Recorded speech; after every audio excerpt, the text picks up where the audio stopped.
Boa tarde, senhor presidente, senhores vereadores, senhoras vereadoras, todos e todas que assistem a essa sessão da Câmara Municipal. Eu queria, em primeiro lugar, infelizmente, sou obrigado, a iniciar as minhas intervenções nesse plenário, nesse ano, lamentando os dois falecimentos, as duas tragédias que ocorreram no Rio de Janeiro, na manifestação, se eu não me engano, do dia 6 de fevereiro, onde faleceu o jornalista da TV Bandeirantes, o cinegrafista Santiago Andrade, e também o idoso, trabalhava como camelô, Tasman Amaral Acioli, que também foi vitimado naquela manifestação, atropelado por um ônibus enquanto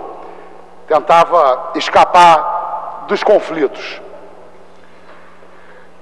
Duas tragédias anunciadas.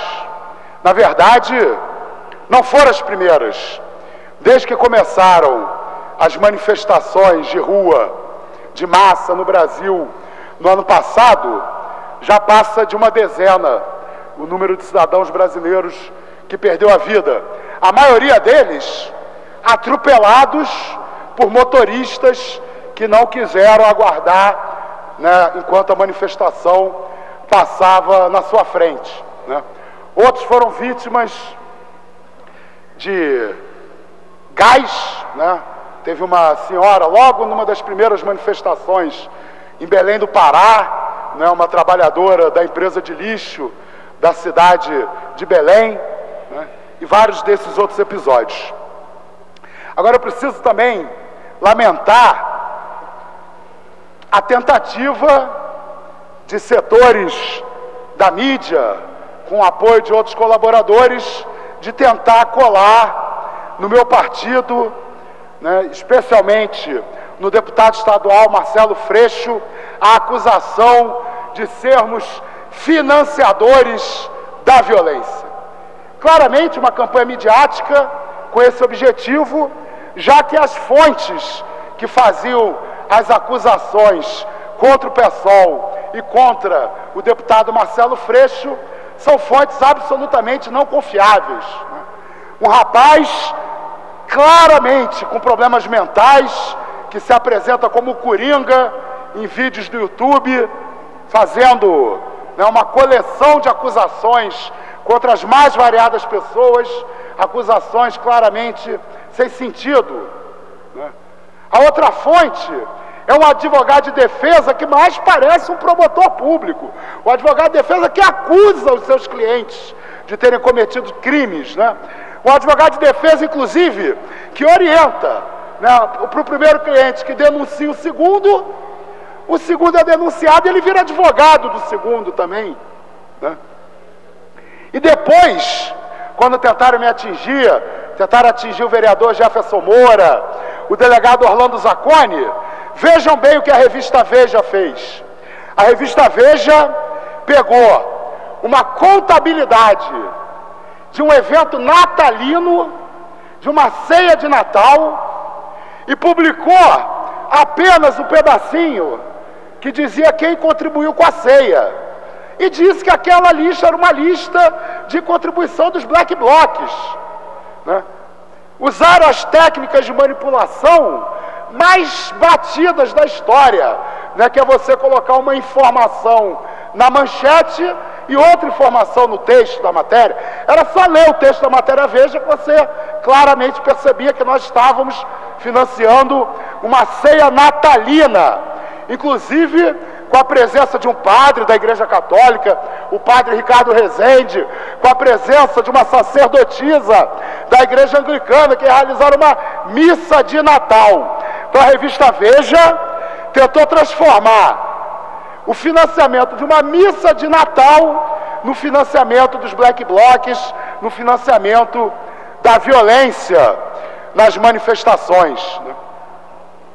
Eu até brinquei esses dias no Facebook, dizendo que eu estou muito curioso para saber o que a revista Veja vai dizer quando eu aparecer, e eu vou aparecer, nas listas de doadores para a Marcha da Maconha desse ano, né, como fiz nos últimos 10 anos da minha vida. Inclusive foi tesoureiro da marcha durante muito tempo. Se tem uma campanha midiática que tem como objetivo tentar calar as vozes das ruas, tentar criminalizar os movimentos sociais, tentar transformar a indignação justa do povo brasileiro, a revolta justa do povo brasileiro, numa coisa financiada e organizada por partidos políticos. Agora é difícil fazer essa acusação colar justamente num dos poucos partidos políticos do país que não aceita pagar cabo eleitoral. O pessoal não paga cabo eleitoral. Os nossos militantes vão para a rua durante a campanha eleitoral com uma camiseta escrita assim: não recebo nenhum real, estou na rua por um ideal.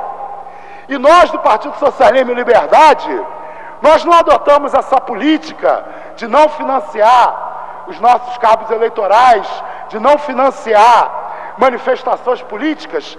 Não é só porque o nosso partido não tem dinheiro para fazer isso. Essa acusação é ridícula por causa disso, aliás. Vejam quanto custaria ao PSOL financiar as manifestações que aconteceram nos últimos meses no nosso país, e veja quanto que o nosso partido arrecada de doações de fundo partidário. Não é só porque nós não temos dinheiro, é porque nós não concordamos em substituir a militância ideológica por uma militância mercenária. Nós não acreditamos nisso. Nós achamos que isso está, inclusive, na raiz de vários problemas da política brasileira. Um manifestante pago numa manifestação não é um manifestante, é um mercenário, é uma pessoa que está ali para ganhar dinheiro.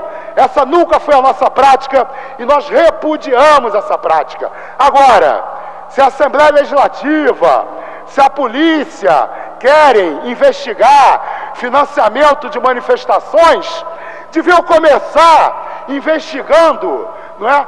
Quando os partidos de direita enchem a Câmara Municipal ou a Assembleia Legislativa com as suas claques de homens fortes, né, de perfil militarizado, essas pessoas podem ser investigadas, deveriam ser investigadas, que aí a gente vai ver quem é que tem a prática de fazer a luta política através da mobilização da militância e quem é que tem a prática de fazer a luta política através da mobilização de mercenários.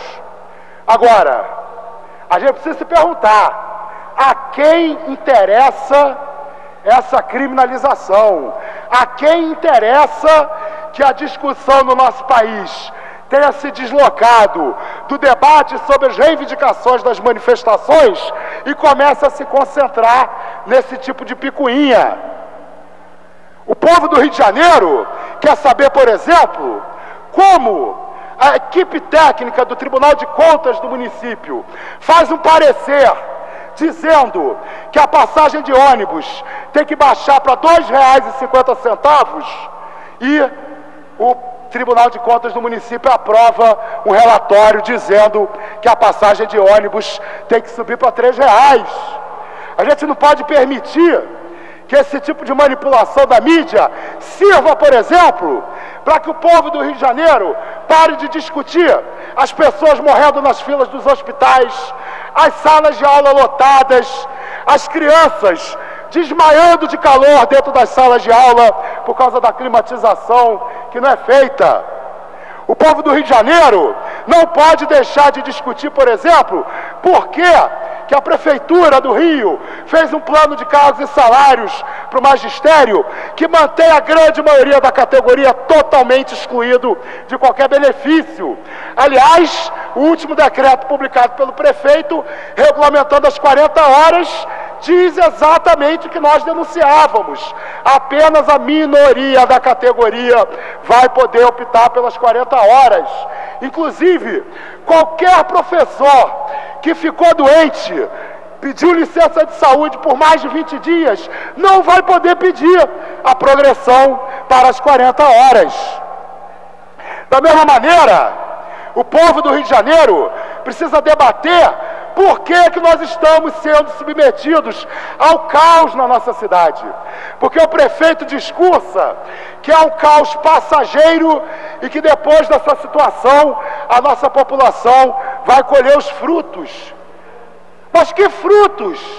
O povo do Rio de Janeiro vai colher os frutos da valorização para a especulação imobiliária da zona portuária do Rio de Janeiro?